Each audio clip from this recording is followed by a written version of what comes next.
한쪽 가로 2번 대속의 완성에 의한 사역.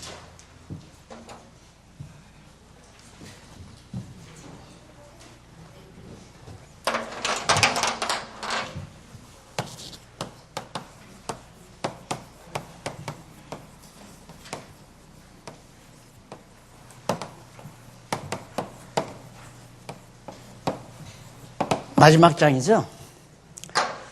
대속의 완성은 십자가에 매달려 죽으심으로 완성되는 게 아닙니다. 우리를 의롭다 하기 위해서 살아나셔야죠. 죽음에서 살아나셔야 이제 대속이 완성이 되는 겁니다.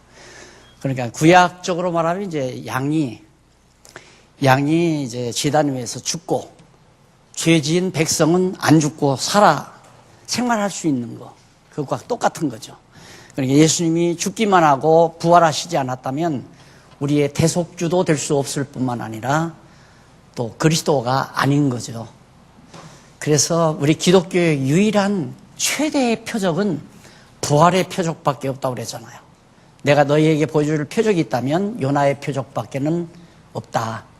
그러니까 죽었다가 부활하시는 부활의 표적이 기독교의 유일한 최대의 표적이다. 다른 표적뿐만 아니에요. 그래서 혹자들은 기독교를 부활의 종교라고 그렇게 말도 하죠. 그래서 부활, 이것은 매우 중요한 기독교 진리의 핵으로 그렇게 전해지게 됩니다. 그러면 그 대속의 완성을 위해서 양쪽 가로 1번 죽은 지 3일에 살아나는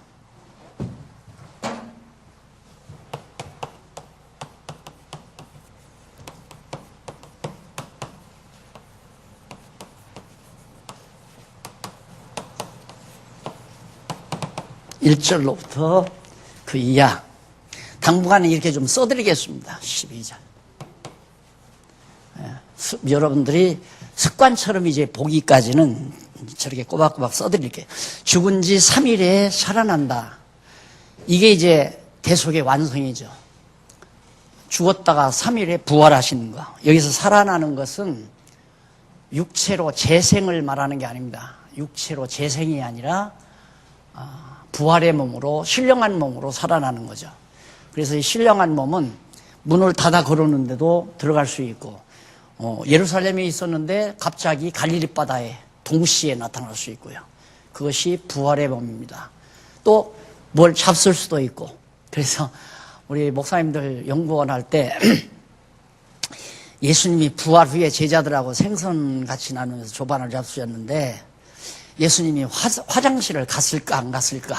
그리고 내가 한번 의문을 던졌더니만 그걸로 잠을 못 자요. 화장실 갔을 거다. 아니다, 안 갔을 거다. 하고 그러면서 자다 말고 쫓아왔어요. 목사님들 도저히 잠이 안 옵니다. 좀 더 고민해보라고. 그 기간에 얘기를 안 해줬어요. 가서 2달 동안 더 고민하고 이 다음 와서 한번 해보자. 공부를 내가 계속 그런 식으로 시켰어야 하는데 나중에는 쉽게 더 내가 실수한 것은 우리 교회 30년 동안 쉽게 그냥 관심도 없는데 아무런 의문점도 없어요. 알고 싶은 것도 없고 그냥 오늘 목사님 무슨 말 하나 하고 이렇게 귀를 쫑긋하지도 않아요. 그냥 적당히 앉았다. 저 얘기는 처음 듣는 얘기인데 그러고 쫑긋 듣고 오늘 얘기는 참 은혜스러웠다. 그러고 가고 다 과거 그랬단 말입니다. 그러니까 듣고 그냥 이게 세트로 들어가지 않으니까 이 구조로 안 들어가니까 한 가닥 이렇게 젓가락만 한 가닥 들어가서 해꾸다다 사라져버리고 자기 신앙이 견고하게 서지지 않는 그렇게 공부하신 목사님들은 상당히 끝까지 남더라고요. 내가 지금 공부시킨 대로. 근데 예수님은 잡숴도 안 잡숴도 내가 그랬잖아요. 지금 앞으로 과학에서 이게 너무 좋은 이제 찻잔이란 말입니다. 이걸 이제 과학적 기술로 이렇게 딱 기구를 만들어서 이거 갖다 거기다 올려놓고 보당 딱 누르면 미국에 있는 내 친구 연구실 책상에 가서 이게 딱 보여지는 거예요. 그냥 우편 배달할 것도 없이 그걸 지금 계속해서 연구하고 있잖아요. 네. 그리고 엊그저께는 우리 안산에서 나보다 나이 한두 살 좀 위에 되신 그런 어른이 한 분 인터넷에 들어가서 공부하고서 쫓아오셨어요. 오셔가지고 이제 내가 살게 됐다고 엄청 방황을 했대요. 뭐 구원파까지도 가고 뭐 신천지도 가고 다 갔던 것 같아요. 가만히 말씀하는 거 보니까. 근데 도대체가 아니더래요. 근데 어떻게 해서 인터넷 들어가서 딱 보니까 이런 데가 다 있다 싶어서 지금 공부를 열심히 하고 있다고 그러면서 일본에 자기 친구가 있는데 또 옆길로 샌다. 부활 얘기하기 위해서 그렇습니다.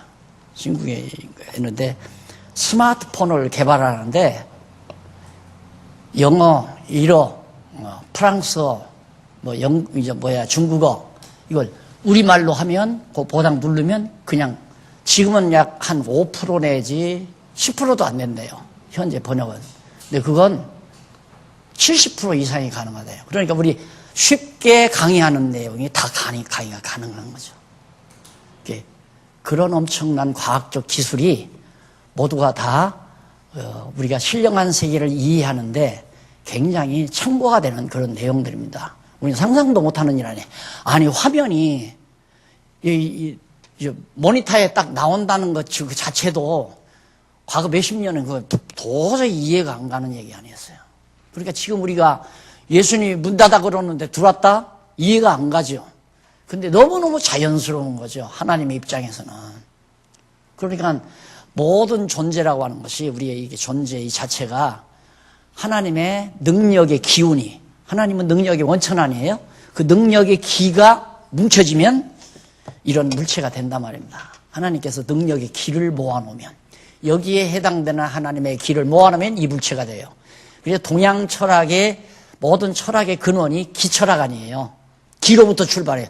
이거 분석해 보니까 나중에는 기만 남으니까.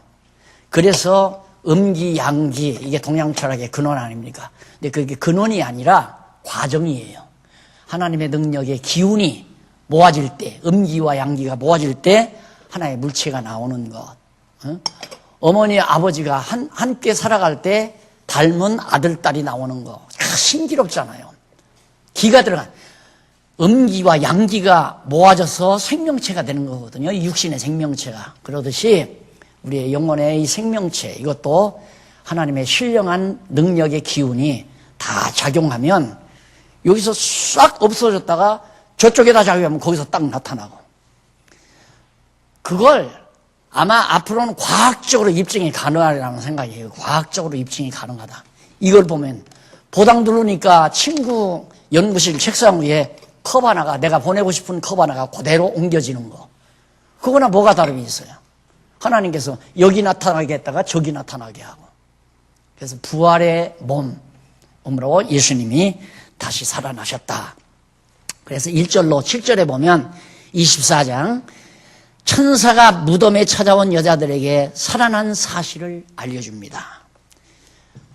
저지간 이 예수님 3년 동안 뭐 전해 내려오는 건 이제 그 간질, 그렇게 귀신 들렸다가 나은 여자 마리아 막달라 마리아하고 마리아하고 있잖아요. 그 형제간인데 그런 엄청난 은총을 예수님으로부터 입었다 이 말입니다. 그들이. 그러니까 평생 피곤할 때 오시면 이제 대접도 해드리고 수발도 해드리고 그러면서 살았는데, 그래서 그걸 가지고 요즘 이제 자유주의 신학자들이나 그 기독교를 반대하는 자들이 예수는 연인이 있었다 이거 나오잖아요. 예수의 연인이 있었다, 애인이 있었다, 막달라 마리아 이렇게 얘기를 해서 예수님을 폄하하는 그런 장난들을 치고 있는데, 그들이 결국 무덤까지 찾아온 거예요. 무덤이라도 보고 싶어서. 근데 와보니까 무덤이 돌로 완전히 봉해가지고 벌써 그 권력가들이 안 거죠. 만약에 예수 시체에 잘못 간수했다가는 그가 살아생전에 죽었다 살아난다고 했으니까 제자들이 시체 어디다 옮겨놓고 예수 살았다 그러면 큰 소동이 난다. 그래가지고 큰 바위돌을 구로 위에다 해가지고, 왜 떡시로 그 번덕 붙이는 거 있잖아요. 여기 붙여가지고 불 때면 이제 떡지 쪄지는 그런 식으로 보토를 다 봉인을 했단 말입니다. 그리고 도장 다 쳐가지고 꼼짝 못하도록 개미 한 마리 들어가지 못하게끔 딱 봉해놨는데 그걸 지키는 군인들이 새벽녘에 다 졸았을 거 아니에요. 막달라 마리아가 가보니까 이 굴물이 활짝 열린 거야. 그게 보니까 굴 위에 허연 옷을 입은 천사 하나가 있는데 누구를 보러 왔느냐? 예수를 보러 왔다 그러니까 그가 살아나셨느니라. 갈릴리로 가신다고 했다. 그 말을 듣고 제일 먼저 부활의 소식을 들은 것이 이 여인들이었습니다. 그들이 가서 그걸 전해주잖아요. 그게 말씀 전하는 거예요. 소식 알았으니까 예수 부활했다는 복된 소식을 그 여인들이 제일 먼저 그걸 알고 어떻게 그걸 얘기를 안 하겠어요. 너무 좋으니까 가서 전하는 거지. 이게 복음 증거는 금반지 받으려고 하는 것이 아니라 내가 가지고 있는 게 너무 즐거운 소식이니까 너무 즐겁고 좋은 소식이니까 가서 말하는 거란 말이야. 그런 사건이 이제 7절까지 나타나죠. 그 다음에 거기 7절에 보면 마지막 성경 구절입니다. 이르시기를 인자가 죄인의 손에 넘기워 십자가에 못 박히고 제3일에 다시 살아나야 하리라 하셨느니라. 천사가 이래요.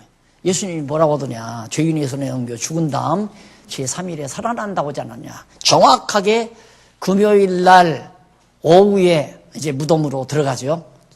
그러니까 금요일 오후, 토요일 편안하게 무덤에서 하루 쉬시고 일요일 새벽, 날짜로는 3일이죠. 금요일, 토요일, 일요일 3일 아니에요.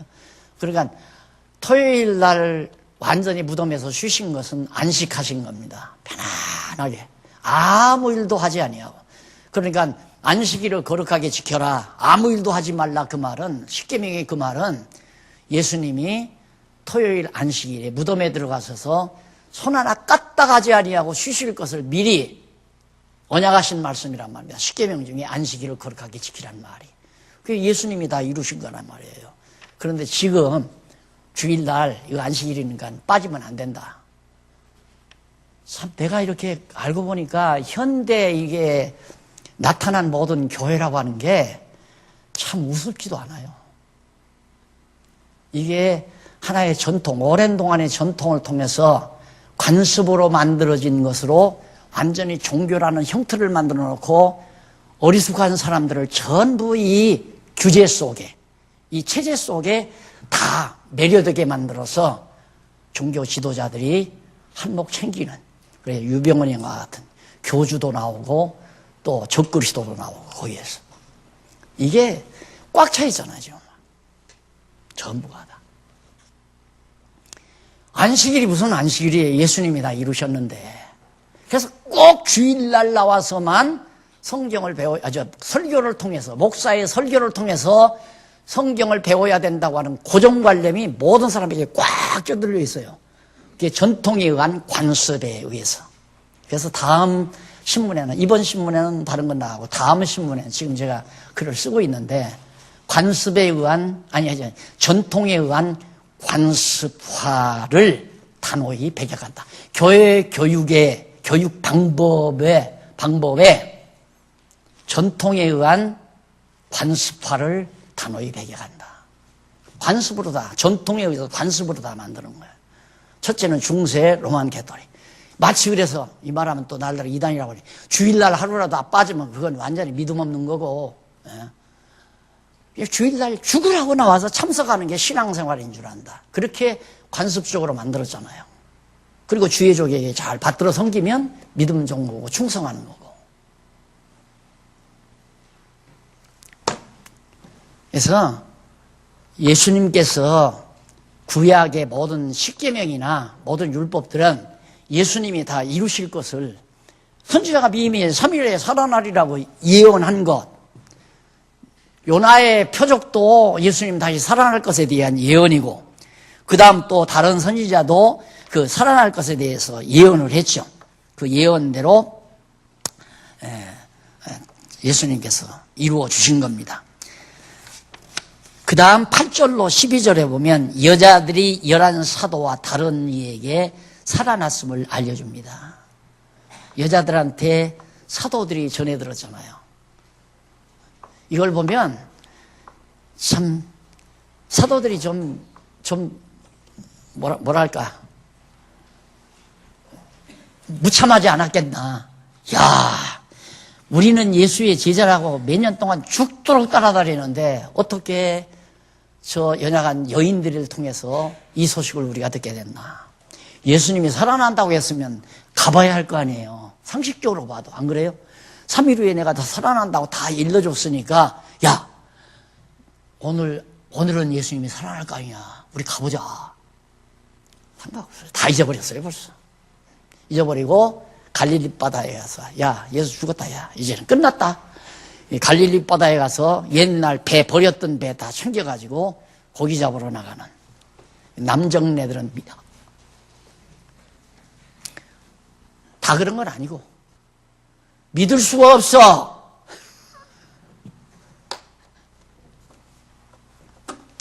결국 여인들로부터 소식을 듣고 그래도 의심을 하잖아요. 도마가 옆구리 만져보고 손바닥 만져보고 나서야 또 이것도 그러죠.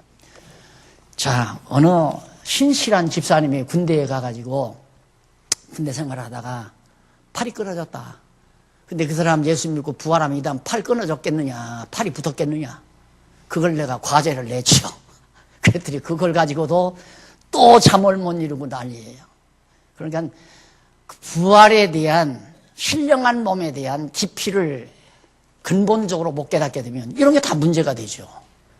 그럼 나 이 세상에서도 키 작게 태어나서 정말 멸시당할 때가 많았는데 아, 천국 가서도 이렇게 키 작게 태어나면 얼마나 억울하겠어요. 안 그래요?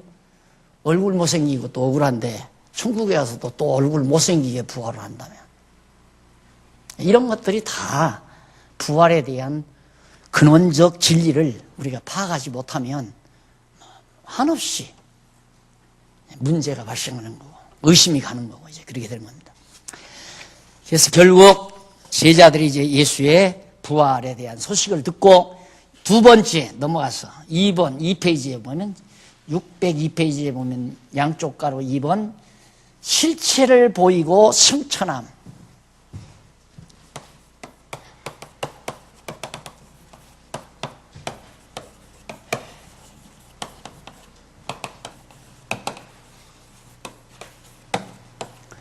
(24장) 13절로부터 마지막 절까지 끝나죠? 53절.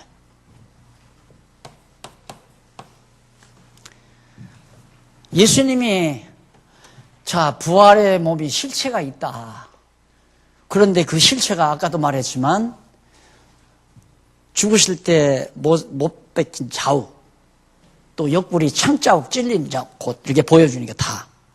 이 도마가 그거 다 확인했다고 그러잖아요. 그 도마가 인도로 바로 가서 복음을 전했다고 그러더라고요. 인도에 가니까 인도 기독교 목사님들이 우리는 2000년 전에 도마에 의해서 기독교 복음을 받아들였는데 2000년 동안 우리 한 일이 뭐냐. 우리 김기웅 목사님 강의를 듣더니만 막 열받아가지고 그날 밤 자기들끼리 막 난리가 벌어졌다고 그래요. 야, 한국 교회는 이제 100년 남짓밖에 안 됐는데 한국 목사님이 저렇게 와서 성경을 일모교회라게 쫙 우리는 도대체 뭐 했냐. 우리 분발하자. 그러고 하는 걸 내가 직접 봤는데 지난번에 또 인도 목사님이 와가지고 공부했잖아요. 그 목사님들도 지금 계속 전화가 와요. 너무너무 좋다고, 너무너무 좋고. 엊그제 신 목사님 오셔서 주관한 그런 팀들이거든요. 앞으로도 러시아 목사님들, 중국 교회는 물론이고요. 파키스탄이나 아프가니스탄 이런 동남아 지역 이런 등지에 선교사들이 아마 자주 많이 드나들게 될 겁니다. 양식 있는 냄새를 알았는데 배고픈데 오게 돼 있잖아요. 나는 꿈으로 환상 봐서 그러는 게 아니에요. 꿈으로 환상 보고 하나님이 야, 장안종합교회 거기 외국인들이 많이 드나든다. 이거 계시받았다가 아니라 내가 늘 그래요. 요셉이 창고지어 놓고 가득 싸놓으니까 다 돈 가지고 와서 사가잖아요. 근데 형제들이 오니까 돈도 다 자루에다 넣어주고 곡식도 넣어주고 그러잖아요. 거저 죽는 거죠, 형제들은. 배고픈 사람들은 돈 받고 팔고. 이렇게 이제 했듯이 양식은 여기밖에 없잖아요. 교만하다고 여러분 생각하십니까? 아니에요. 교만한 거 아니에요. 양식은 여기밖에 없어요. 내가 다 다려놨어요. 미국에서 지금 계속 전화 오잖아요.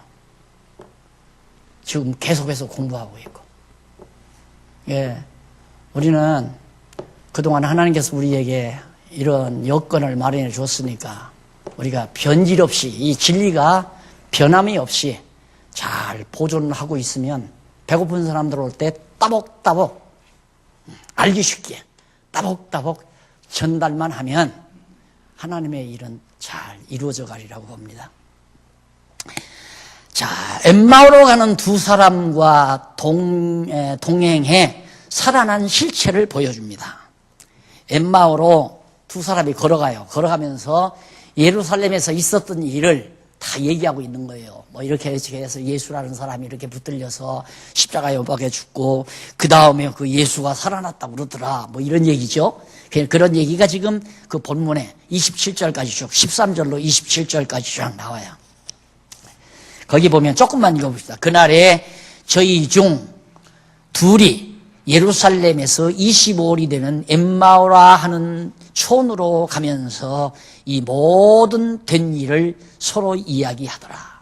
예루살렘에서 이루어졌던 일, 예수가 죄 없이 십자가에 못 박고 고난을 당하고 죽임을 당하고. 자, 그런데 한번 21절 보세요. 쭉 내려가서 3페이지 7603페이지 위에서 성경 본문 위에서 9째 줄 앞부분에 보면 21절 나와요. 우리는 이 사람이 이스라엘을 구속할 자라고 바랐노라. 그 예수가 이스라엘을 로마의 학대에서 구원할 자라고 우리는 그렇게 소망하고 바랐다. 그런데 그가 십자가에 못 박혀 죽었다 이거죠. 그 두 사람이 가면서 그런 얘기를 하는 거예요. 그런데 바랐노라. 이뿐 아니라 이 일이 된 지가 사흘째요. 또한 우리 중에 어떤 여자들이 우리로 놀라게 하였으니 이는 저희가 새벽에 무덤에 갔다가 그의 시체를 보지 못하고 와서 그가 살으셨다 하는 천사들의 나타남을 보았다 함이라. 이런 소문이 바닥에 퍼진단 말입니다. 그리고 이 두 사람이 그 소문을 서로 주고받으며 얘기하고 있는 거예요. 근데 무덤이 비어버렸잖아요. 그래서 이제 그 로마 군병뿐만 아니라 유대인들이 큰일 났잖아요. 이제 막 온 성이 다 소동이 날 판이니까. 그러니까 거짓 소문을 퍼뜨리는데 사람들에게 전부 매수해가지고, 그래서 이 거짓 소문은 왜 그렇게 잘 나는지 몰라. 이 참 진리는 왜 그렇게 안 퍼지고 거짓말은 왜 그렇게 잘 퍼지는지 몰라. 세상이 거짓된 세상이라 그런 것 같아요. 난 왜 그럴까 도대체. 거짓말은 왜 그렇게 순식간에 그냥 온 세상으로 쫙 잘 퍼지고, 참말은 왜 그렇게 죽으라고 장안중앙교회 안에서만, 울타리 안에서만 오고 가고 하는가. 그래서 돈을 받고 이 사람들이, 야, 제자들이 예수 시체에 옮겨갔다고 그렇게 소문을 퍼뜨려라. 제자들이 예수 시체에 옮겨갔다고. 부활했다고 하면 안 되니까. 그래서 그런 거짓 소문을 막 퍼뜨리게 된 거죠. 그때 예수님께서 그 두 사람 가는데 예수님이 옆에 따라가도 못 보죠. 왜? 형체를 분명히 드러내지 아니하니까 못 보는 거죠. 그러니까 여러분, 우리 성도님들이 이렇게 살아갈 때 위험한 곳으로 가잖아요. 그러면 하나님께서 나를 보호하려면 거기 가기 싫은 말을 줘요. 가기 싫고 앞길을 천사를 통해서 딱 막아줘요. 그럼 안 가게 되죠. 이걸 우리들의 생활 속에서 얼마든지 느끼게 됩니다. 많은 느끼게 되죠. 근데 내가 참 순발력 빠르다. 순발력 빨라서 그런 게 아니에요. 여러분 차 까딱 잘못했으면 이 처사고 나서 완전히 갈 뻔하았다. 그때 하나님이 다 보호하고 지키는 거예요. 천사들을 통해서. 엠마오로 가는 두 청년, 예수님 따라가도 못 보잖아요. 예, 그런 얘기를 예수님도 듣고 내려라 하고 딱 보여준 거죠. 예수님이. 왜? 부활의 확증을 통해서 보여줘요. 내가 부활했다는 확실한 증거를 보여주기 위해서. 그 다음 24장 28절로 35절에 보면 두 사람이 살아난 실체를 확인한 후에 사도들에게 알려줍니다. 이 사도들 참. 그래 예수님께서 야, 너희들 다 뿔뿔이 다 흩어진다. 예수님 미리 다 얘기했잖아요. 너희들 다. 보아하니 너희들이 지금 날 이렇게 따라다니는 건 내 세월 좋을 때, 예수님이 인기 좋고 세월 좋을 때 덕이나 볼까 하고 따라다닌 거죠. 그렇잖아요. 예수님 따라다니면 배고프면 뭐 떡 만들어 먹여주지. 막 환자들이 모아들으니까 예수님이 턱도 고치니까 저 사람도 예수의 제자래. 저 사람도 예수의 제자래. 얼마나 으쓱으쓱했겠어요. 기분 좋죠. 근데 예수님이 그들을 앉혀놓고 너희들이 다 흩어지리라. 날 저버린다 이 말이에요. 왜? 어렵게 되니까. 그래서 사람은 정말 자기가 어려웠을 때 가까이 있는 사람은 평생 버리면 안 돼요. 자기 편에서. 어려웠을 때 가까이 했던. 근데 제대로 돌아갈 때 가까이 하는 사람은 언제나 조심을 해야 돼요. 언제나. 왜? 덕 보려고 가까이 하는 거니까. 내가 어려울 때 가까이 하는 건 덕 보려고 하는 게 아니잖아요.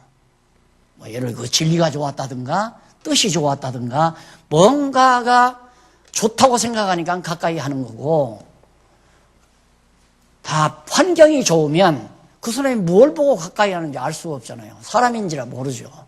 그러니까 언제나 조심해야 돼요. 내가 환경 좋을 때 가까이 하는 사람은. 그래서 이미 성공하고 나서는 친구 사이가 힘들다고 그러잖아요. 정말 힘든 겁니다. 성공하고 나서는. 왜 그러냐면 다 덕볼 사람만 외부로 가까이 오니까. 그러다 보면 이용당하고 다 그러는 거 아니겠어요?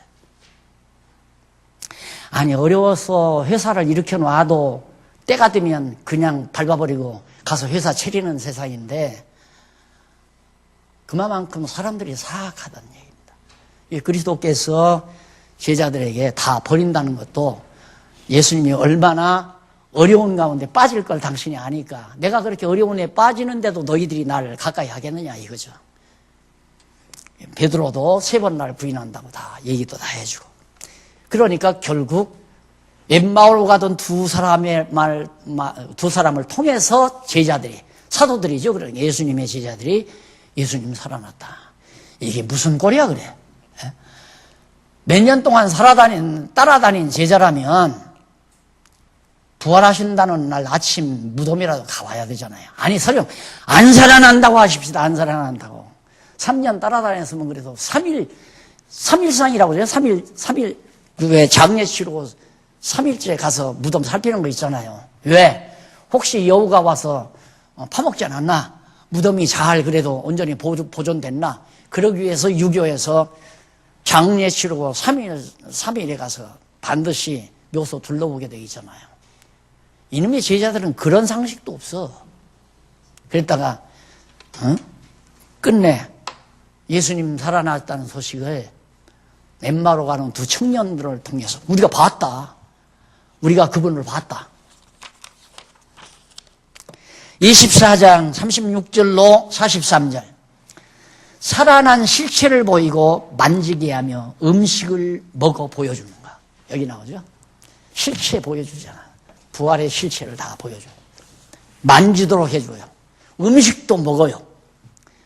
그만큼 수준이 낮으니까, 제자들이 수준이 낮으니까 살아났다면 뭔가 확증이 돼야 하는데 예수님 못자 보여주고 옆구리 청자 보여주고 봐라 내가 살아났나 안 살아났나 아침 식사 같이 먹는다고 말이에요. 그러면 천국에 다리병신도 있고 뭐 청자 맞은 것도 있고 상처도 있고 다 팔병신도 다리병신도 다 그렇게 있는 곳이고 거기서도 밥을 먹고 그리고 화장실도 지어야 되고 그런 곳인가? 그건 아니다 이 말. 그건 하나님 예수님께서 부활의 표적으로 보여주는 거예요. 부활의 표적으로. 그러니까 예수님이 설령 음식을 먹었다 하더라도 배 안에 음식이 들었잖아요. 부활의 몸 배 안에. 그리고 이 몸 자체가 아까도 말했듯이 능력의 기운이 뭉쳐져서 그것이 모아져서 부활의 몸이 된 거란 말입니다. 부활의 몸으로 기가 뭉쳐졌으니까. 그러니까 그거 부활의 몸 기로 흩어버리면 뱃속에 있는 모든 것도 다 흩어져 버리고 마는 거예요.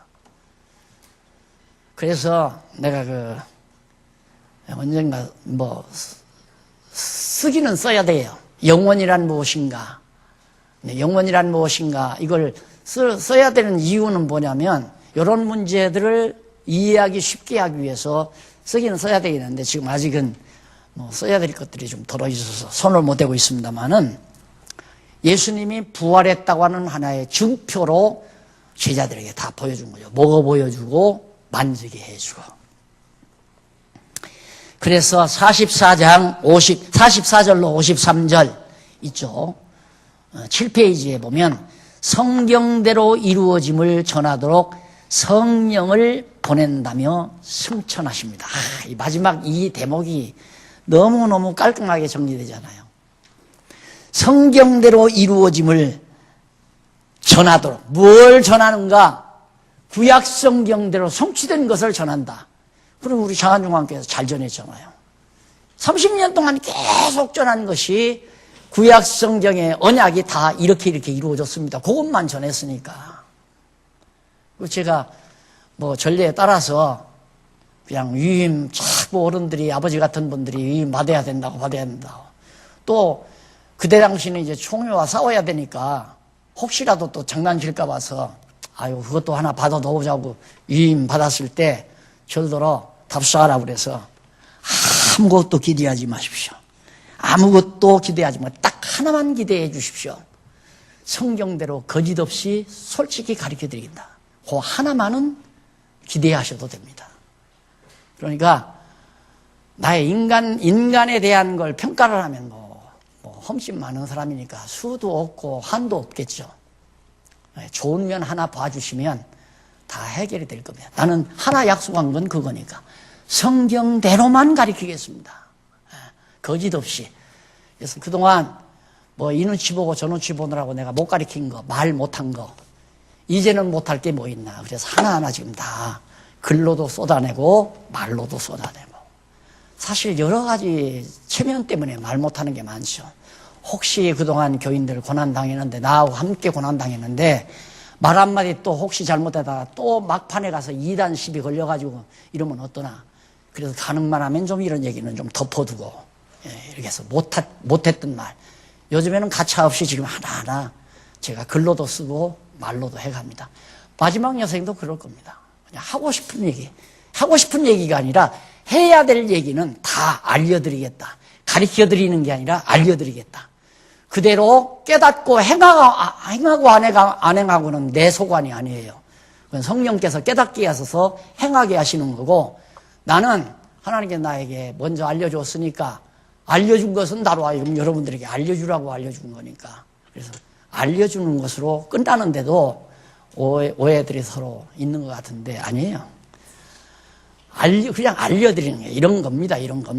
근데 그걸 이 얘기는 그만합시다. 가르쳐드리는 게 아니라 알려드리는 거예요. 내가 알고 있는 걸 알려드리는 거. 그 이상 내가 할 소관이 아니라는 거. 44절로 53절 성경대로 이루어짐을 전하도록 성령을 보내겠다. 내가 전하는 게 아니라 성령이 전하게 해요. 그러니까 성령이 나로 하여금 알게 해서 나로 하여금 또 여러분들에게 알게 하고, 알게 해서 깨닫게 하고 행동하게 하는 건 성령이 여러분들에게 역사해서 또 하는 거고. 어떤 사람이 해도 안 돼요. 어떤 사람은 목사님 카리스마가 있다고 자꾸 그러는데, 카리스마라고 하는 것은 그렇게 했으면 참 섭섭하죠. 하나님의 말씀이 카리스마예요. 말씀이. 하나님의 말씀이 옳기 때문에 그렇게 할 수밖에 없는 입장을 박 목사가 하라는 대로 했다고 자꾸만 그렇게 생각하니까 말 되죠. 얼른 말 되면. 내가 하라는 대로 하는 게 아니죠.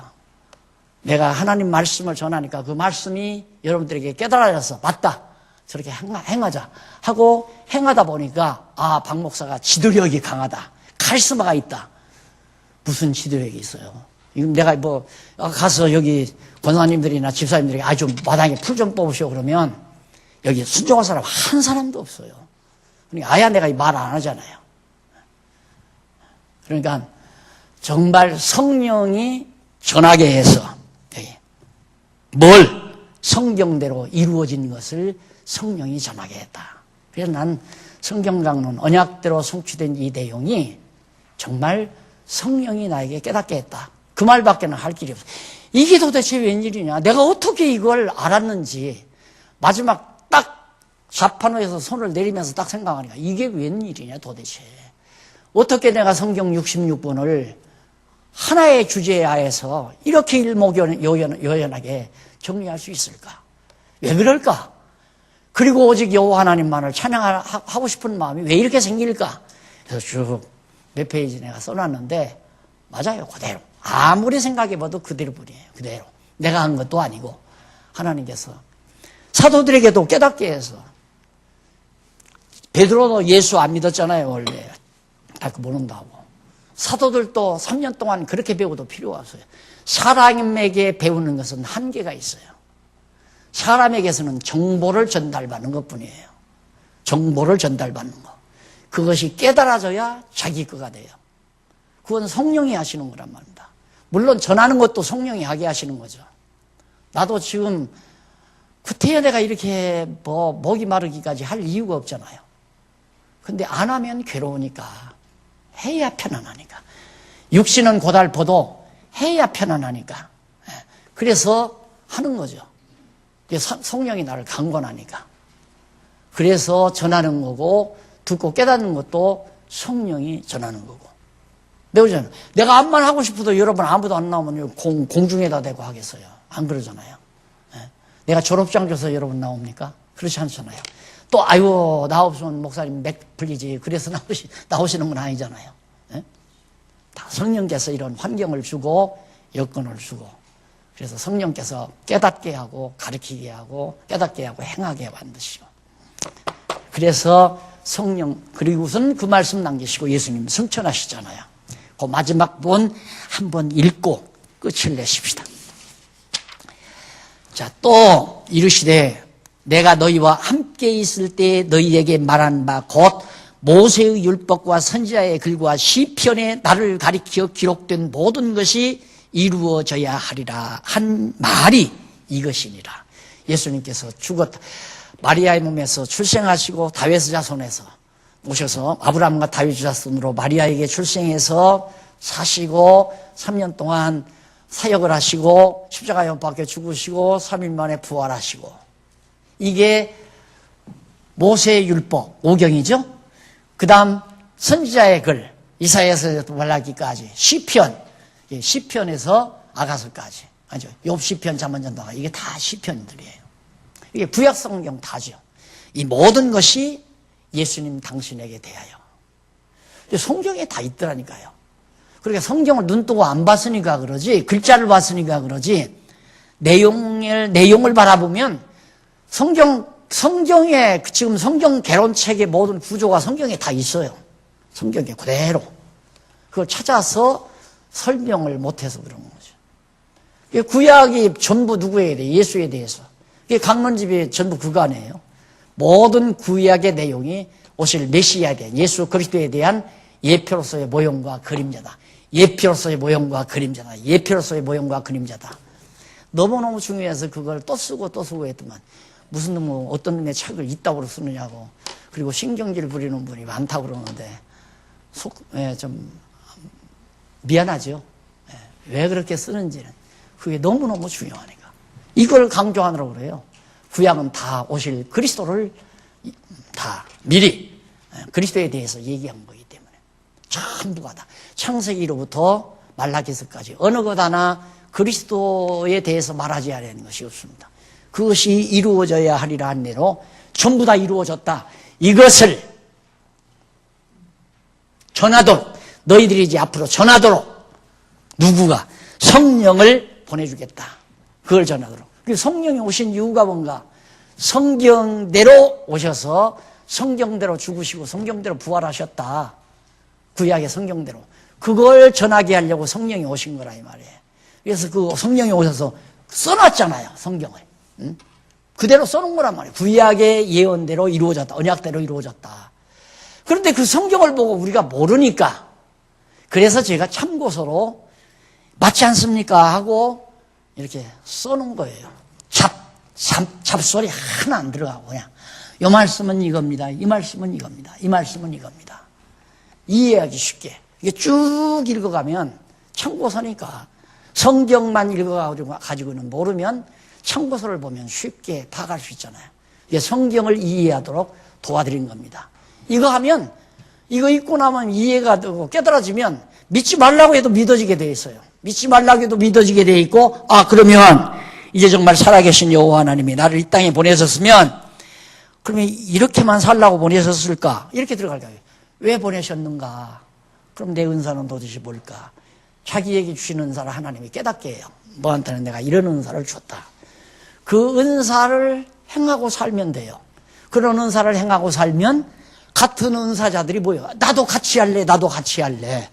같이 하자고 권하지 말고, 야, 나도 그 일 하고 싶어. 이런 사람들이 모이면 바로 그게 은사교회가 되고, 아직 모르는 사람은 가리키는 교회. 그게 이제 양육교회죠. 그게 지교회들이고, 은사교회는 무슨 뭐 봉사회라든가 선교회라든가 전도회라든가 이런 게 이제 은사교회고. 그렇게 살면 되지. 그 다음 뭐가 걱정되는 거예요? 아무거 걱정할 거 없잖아요. 남 타치하지 말고, 남 이래라 저래라 하지 말고, 지배하려고도 하지 말고, 남 지배 받으려고도 하지 말고, 남 섬기려고도 하지 말고, 우리 성도들끼리는 사랑의 봉사, 서로가. 왜? 서로 힘을 모으니까 그게 서로 섬기는 것이 되죠. 나는 너를 섬기고 너는 나를 섬기고. 섬긴다는 건 서로 사랑한다는 얘기예요. 우리 성도끼리는 서로 사랑하고 머리 대신 그리스도를 섬기고, 오직 섬기는 건 그리스도만 섬겨야 돼요. 박 목사 섬겨봤댔자 말짱할 거예요. 박 목사만 잘 먹고 잘 살지.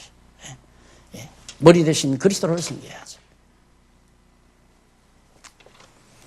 그래서 예수님께서 이제 이렇게 구체적으로 제자들에게 말씀하시면서, 이에 저희 마음을 열어 성경을 깨닫게 하시고 그러죠. 성경을 깨닫게 하시고 또 이르시되, 이같이 그리스도가 고난을 받고 제3일에 죽은 자 가운데서 살아날 것과 또 그의 이름으로 죄사함을 얻게 하는 회개가 예루살렘으로부터 시작하여 모든 족속에게 전파될 것이 기록되었으니 너희는 이 모든 일의 증인이라.